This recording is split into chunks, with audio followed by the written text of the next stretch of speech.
그러나 좋은 환경에서라도 증오와 사랑의 갈등이 순탄하고 완벽하게 해결되는 것은 아니다. 클라인은 모든 인간이 무의식적인 환상 안에서 그리고 때때로 의식하는 가운데서도 자신에게 좌절과 실망 그리고 신체적, 정신적 고통을 준다고 생각되는 타인들을 향해 격렬한 분노와 파괴성을 터뜨리기 쉽다고 주장한다.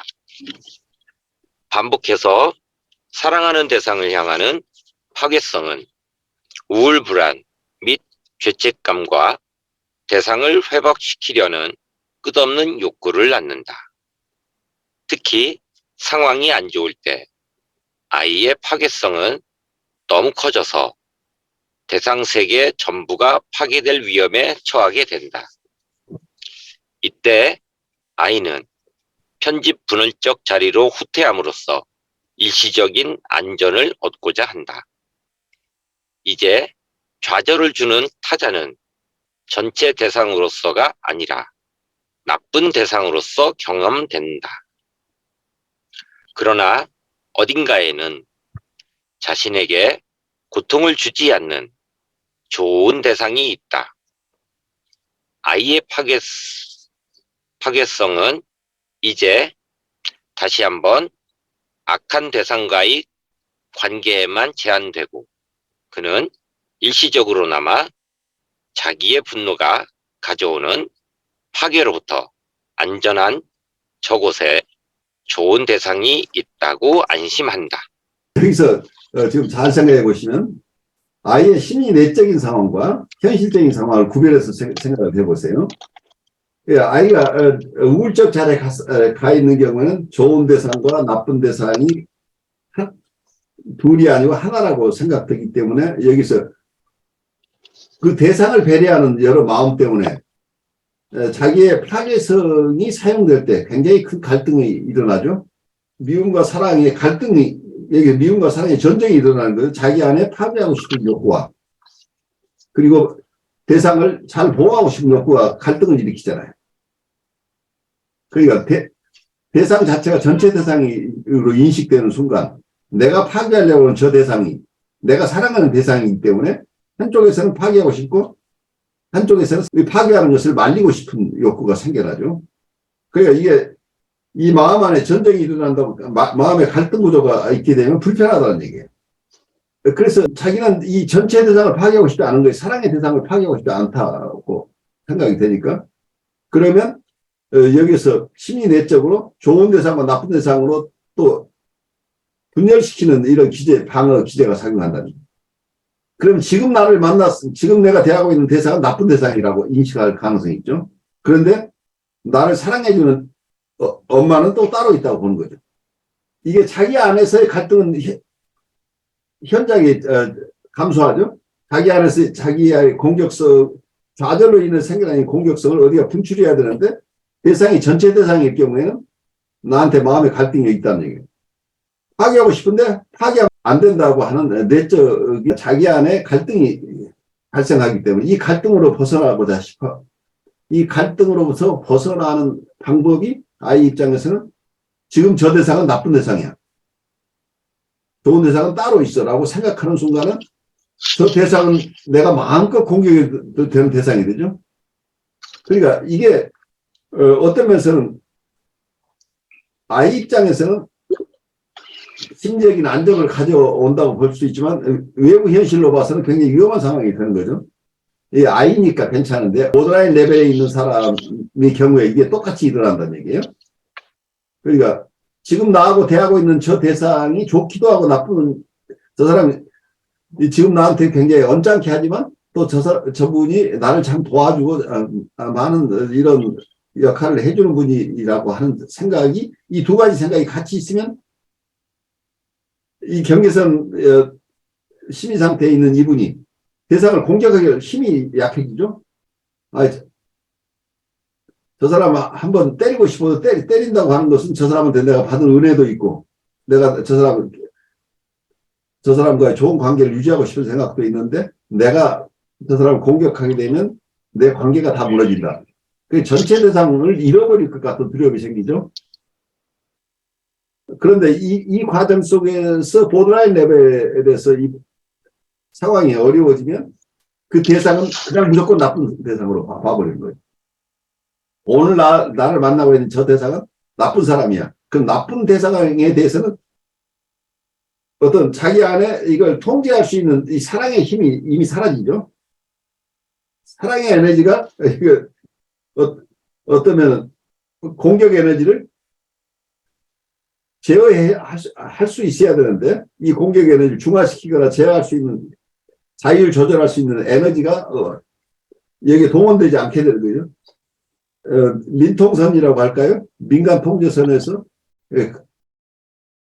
어느 대상이 나타났는데 저게 우리 국민이라고 생각하면 저 사람이 총 맞으면 큰일 나기 때문에 저 사람 죽지 않도록 어떻게 보호하면서 상황을 해결해야 되는데 저 대상이 우리 국민이 아니고 간첩이라고 생각한다고 한다면 무조건 사살할 수 있는 힘이 생기죠. 그 대상에 대한 이미지는 굉장히 중요한 거죠.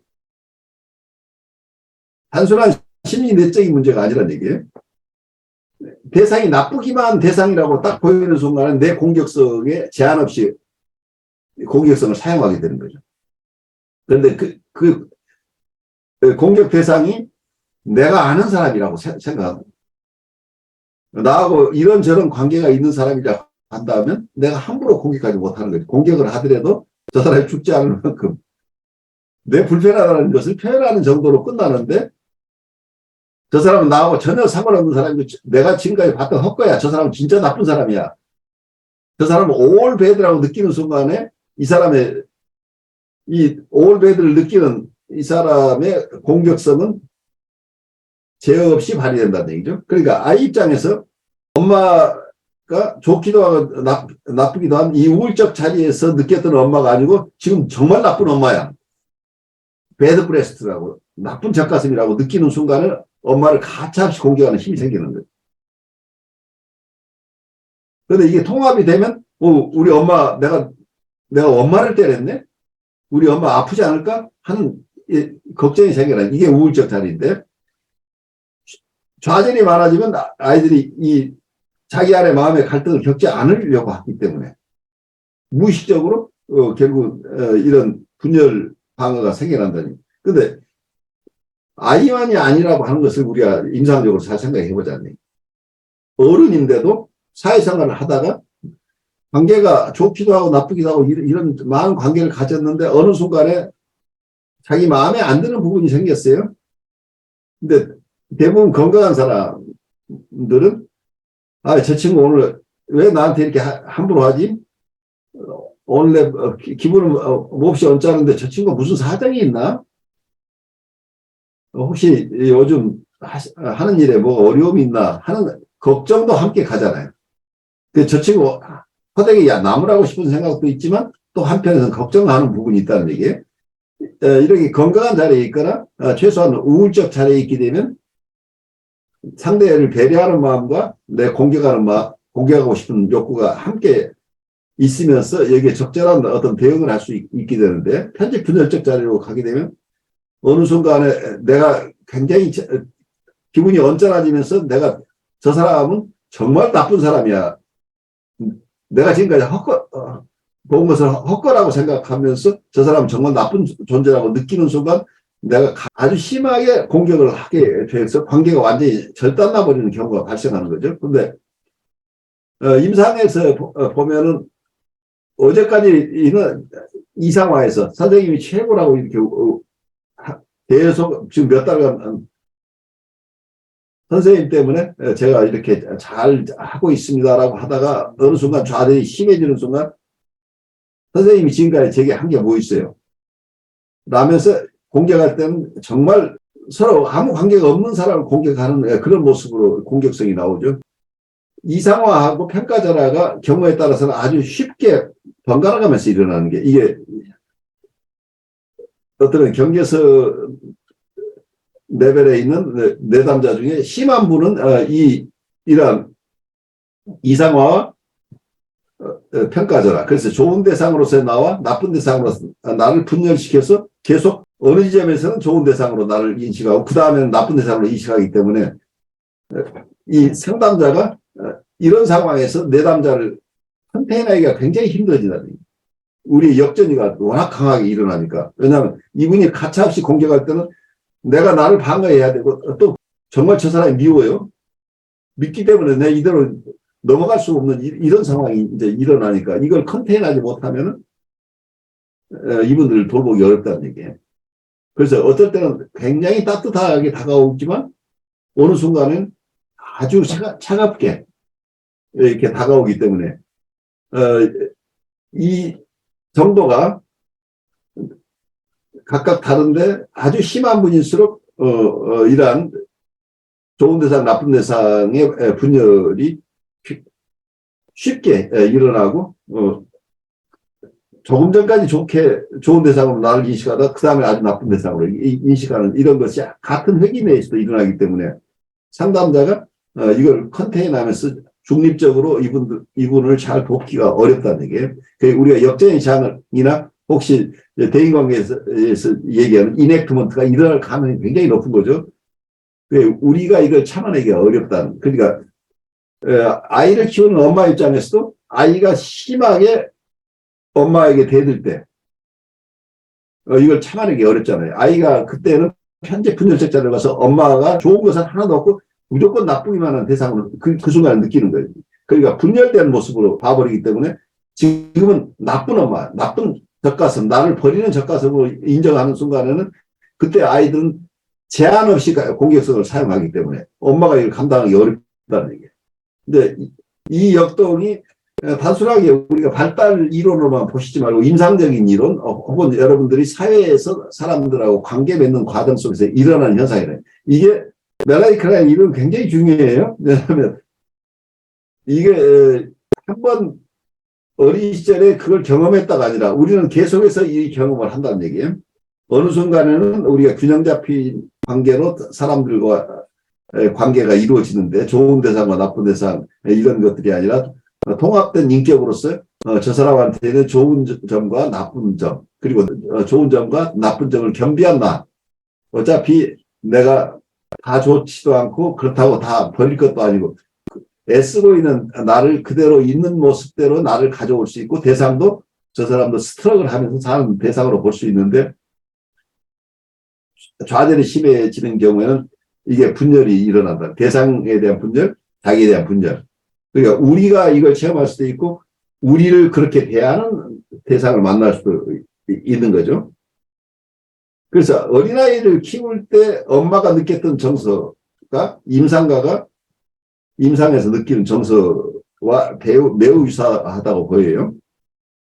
그래서 아이들이 심하게 엄마 말을 듣지 않고 엄마를 공격할 때 엄마가 그걸 담아낼 수 있는 사람도 있고 담아내지 못하고 바로 교육적으로 아이를 대하는 경우도 생겨나죠. 저는 애들보다 지금 잠시 이번 학기에 제가 수업을 새로 맡은 게 하나가 있는데요. 예. 새로 생긴 과에 새로 맡은 5명인 거예요, 달랑. 근데 그 대학원생들인데 제 10몇 년 수업 생활 중에 가장 힘들었어요. 힘들어. 마치 왜냐하면 이게 처음 그거라서 저도 이제 시행착오를 하고 하는데 어떤 느낌이냐면은 한 명 학생이 뭐 좋다 나쁘다가 아니라 굉장히 개성이 강하고 똘똘하고 아주 그냥 좀 이렇게 강해요. 근데 그 학생이 좀 처음에 좀 이렇게 조금 안 좋다고 생각을 하면서 굉장히 강하게 주장을 하니까 나머지도 약간 이렇게 쫓아가는 듯한 느낌이라서 동조하는 예, 그래서 제가 뭐 항상 뭐 좋을 때도 있고 나쁠 때도 있지만 그렇게 나쁜 그런 기억은 별로 없었는데 뭐 평가나 이런 게 그렇게 제가 막 개성이 뚜렷하게 막 이렇게 하지도 않는 것 같고 그런데 이번에는 제가 어떤 방법을 취하든지 다 나쁘다고 보는 선동을 해가지고 와 이게 군중심리 같이 이렇게 되는 듯한 느낌이에요. 그래서 예, 예. 그래서 굉장히 이게 한 명이 불평을 하기 시작하면 그 옆에 연쇄적으로 하고 왜 그런지 잘 모르겠는데 그 이제 아무 군중심리가 되게 되면 각자의 슈퍼이고를 다른 사람 것으로 가져와 버리니까 다른 사람 판단을 그대로 가져와 버리는 거죠. 좀 그런 것 같아요. 그래서 학기 초에 조금 약간 조금 그냥 이렇게 따라가고 좀 이렇게 온순했던 학생들도 하나 둘씩 불평 이렇게 강하게 주장을 하는 게 마치 자기 이게 하는 것처럼 이때까지 수업한 중에 가장 이 5명이 왜 그런지 모르게 굉장히 어렵다는 생각이 들으면서 아까 지금 저는 딴 생각을 하면서 계속 이 화면을 보고 들었는데 나쁜 대상, 좋은 대상이 구분이 원래 이렇게 돼 있잖아요. 그러니까 어떨 때는 항상 뭘 할 때 그 학생들도 애들이랑 비슷하니까요. 그 똑같아요. 예, 똑같으니까 나쁜 점도 있지만 아무튼 이런 건 좋은 점 이게 분리가 되는 듯한 느낌이었는데 지금은 이걸로 하나를 뭉쳐져가지고 뭐를 하든 그쪽으로 이렇게 자석처럼 이렇게 붙는 듯한 느낌이 드는 거예요. 그래서, 그러면은 나는 어떻게 대응을 해야 될까. 그럴 때 아주 그래도 저희가 몇 주 전에 변함없이 대해주는 그 치료사의 태도에 대해서 저희가 얘기한 적이 있잖아요. 잠시 그거를 떠올리면서, 그래, 나는 그러든지 말든지 그냥 수용하고 그거 하는 그냥 변함없는 태도를 그냥 견지를 하면 어떨까 하는 생각을 잠시 했었어요. 굉장히 중요하죠. 그게 컨테이너라는 능력이 있어야 됩니다. 그러니까 예, 교수님이 그분들의 어떤 컴플레인을 담아내는 힘들이 있으면 그분들이 나중에 가면 변하는데 이게 강대강으로 부딪히면 이거 승산이 없어요. 벌써 5대1의 싸움이니까 이길 수가 없다는 얘기예요. 예, 동시에 또 무슨 생각을 했냐면은 그게 무슨 좀 이렇게 불평이나 조금 약간 교정점이 있는데 너무 휘둘리지는 말아야 되겠다 하는 물론이죠. 생각. 그러니까 중립적인 자세를 취하라는 거예요. 그러니까 예, 이분들을 정서적으로 담아주되 이분들이 원하는 걸 그대로 다 해주는 이런 사태까지 갈 필요는 없다는 얘기예요. 이분들이 예. 요구사항이 있을 때 그 요구사항 중에 합리적인 것과 합리적이지 않은 것이 있을 텐데 비합리적인 것까지 다 들어주게 되면 이분들의 성장이 일어나지 않아요. 그렇게 되면. 그러니까요. 그게 나이가 별로 상관이 없는 것 같고요. 나이하고 상관없이 일어나는. 예, 제가 무슨 생각을 또 했냐면 이분들 중에 매 학기 그렇지만은 나이가 아주 많은 분도 있고 적은 분도 있는데 포지션이 그걸 결정을 하는 것 같아요, 사실. 그래서 여기 포지션은 여기 굉장히 중요하죠. 디프레시브 포지션, 패러다이스 포지션이라는 게 그게 정확해요. 어느 성인도 어느 포지션에 가게 되면 패러다이스 포지션 바로 들어가요. 그러니까요. 그게 자기가 이전에 무슨 경험을 했고, 뭐 어떤 그거고, 또 뭐 영향을 미치겠지만, 지금 속한 포지션에 영향을 받는다는 것이 굉장히 중요한 점인 것 같다는 생각이 들더라고요. 그래요. 제가 오래된 기억이지만 옛날에 예비군 훈련 가게 되면